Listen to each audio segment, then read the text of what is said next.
Hi, my name is Grace. Welcome to my channel. Today I just want to do like a small little winter TBR for January and February. With the new year, I have a ton of new reading goals that I'm hoping to hit.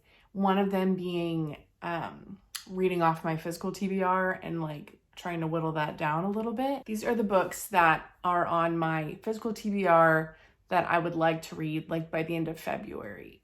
Some of them are a little more seasonal, and so I think, I'll just get into it and then we'll talk about it. Okay, so first is a book that I've already started, and that is Wuthering Heights by Emily Bronte. I got this book for Christmas. My game plan for the year, and it's working well so far, 5 days in, but my plan is to kind of have 3 books going at a time. So having my like fiction book, having a classic, and then having a nonfiction book. Because on my TBR shelf, my nonfiction books and my classics are stacking up, and I do not read them at the same rate as my like fiction books. So I'm trying to kind of read them simultaneously, like always have 3 books going. And my classic is taking longer than the other books, but I mean, progress is being made slowly but surely. And so I feel good about that. So the next classic that I want to try and hit after Wuthering Heights, now this is ambitious. This is an ambitious TBR, but I got quite a few classics for Christmas on top of already having a significant stack on my TBR shelf. So what I would like, just come out the gate swinging, no fear, going for it. The biggest book on my shelf, The Count of Monte Cristo. If this bleeds over into March, April, it's understandable. This book is 1,200 pages long. Yep. So that is another classic that I want to read this year. Realizing I did not provide any synopsis for this book, I guess my assumption was that everybody knows, but that is a foolish assumption to make. So The Count of Monte Cristo, and I'm basing this off of the movie. Count of Monte Cristo is basically like this sweeping epic like story of redemption. It follows Edmond Dantes. I don't know his name. It follows Jim Caviezel as he is like wrongfully accused of a crime and imprisoned, and then like plots his revenge. And it takes 1,200 pages for that to come to fruition.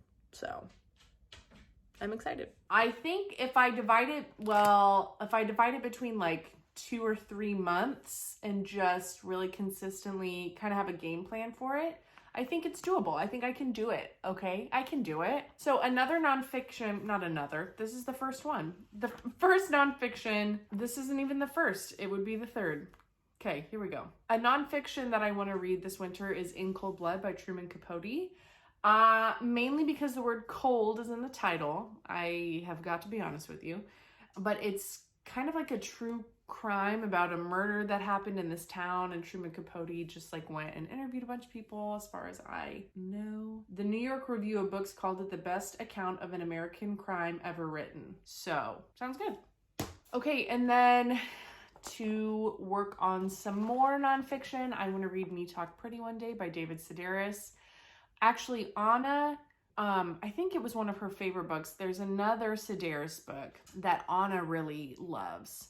And then I just saw it today. The Storygraph recommended it to me. So this is going to be my entry into Sedaris. And then I want to pick up this one. I do recall I've read the first essay in this, and it was funny and I enjoyed it. So I'm sure Sedaris and I will get along just fine. Another fiction for this winter season is The Lowland by Jhumpa Lahiri. I really liked Interpreter of Maladies.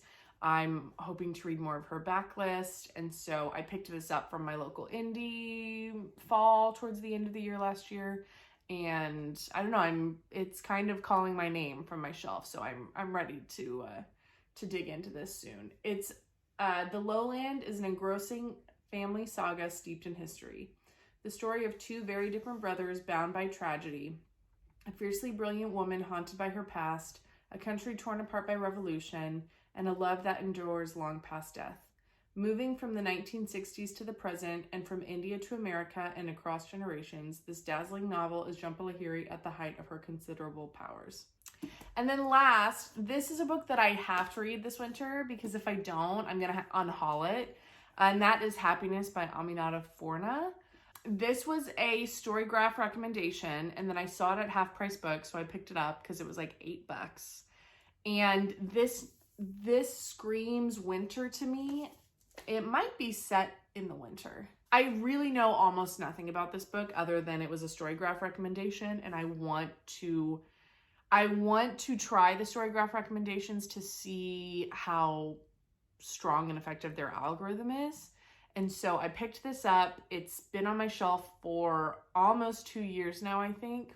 It's time. I need to either read it this winter or it needs to find another home. Or maybe not because, you know, there's no rush. See, I'm already talking myself out of it. But it's got some great blurbs and it won Commonwealth Writers and Wyndham Campbell prizes. A breathtaking portrayal of love's lost and new, of man and nature, and of the hidden side of a metropolis. 300 pages. Not bad. I can do it. I can do it. Anyway, so those are it's just a handful of books that I want to prioritize. I am such a mood reader, and so I want to give myself room and space to pick up whatever is calling my name at any given time. But to have those kind of on the back burner, sort of like in the back of my mind, calling my name, making them a priority where I can, I want to try that. So instead of doing monthly TBRs, I do think I'm going to do more seasonal TBRs. So like quarterly TBRs basically. And I'm interested to see how that works and if that works for me. Yeah, we'll see. We'll see when we do the wrap up if I stuck to my word and was able to really motivate myself. So anyway, that's it. Thank you so much for watching. I really appreciate it. And I hope you have a great day. Bye.